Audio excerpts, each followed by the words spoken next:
Turn the beat a little bit. Essa vai pros irmãos do Brasil, um só, neguinho. Respeito. A guerra diária. Tem que tá pronto pra ela. Salve Hélio Bentes, ponto de equilíbrio.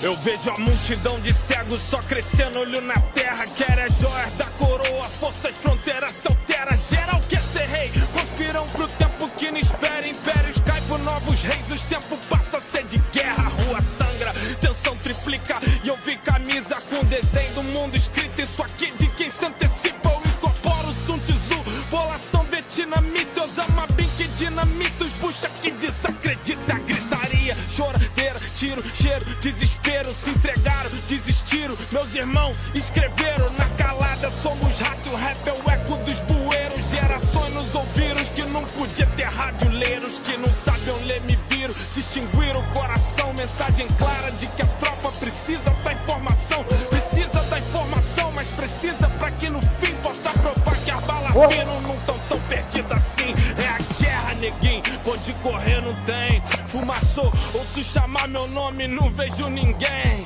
Vários sumiram, as famílias tão sem notícia. Mancha vermelha, narde sem envelope na mão do polícia. É a guerra, neguinho, nós somos a guerra, neguinho. Sofremos a guerra, neguinho, vivemos a guerra, neguinho. No Chile a guerra, neguinho, Brasil a guerra, neguinho. Michigan a guerra, neguinho, nós somos a guerra, neguinho. A gente tem que enfrentar essa guerra diariamente.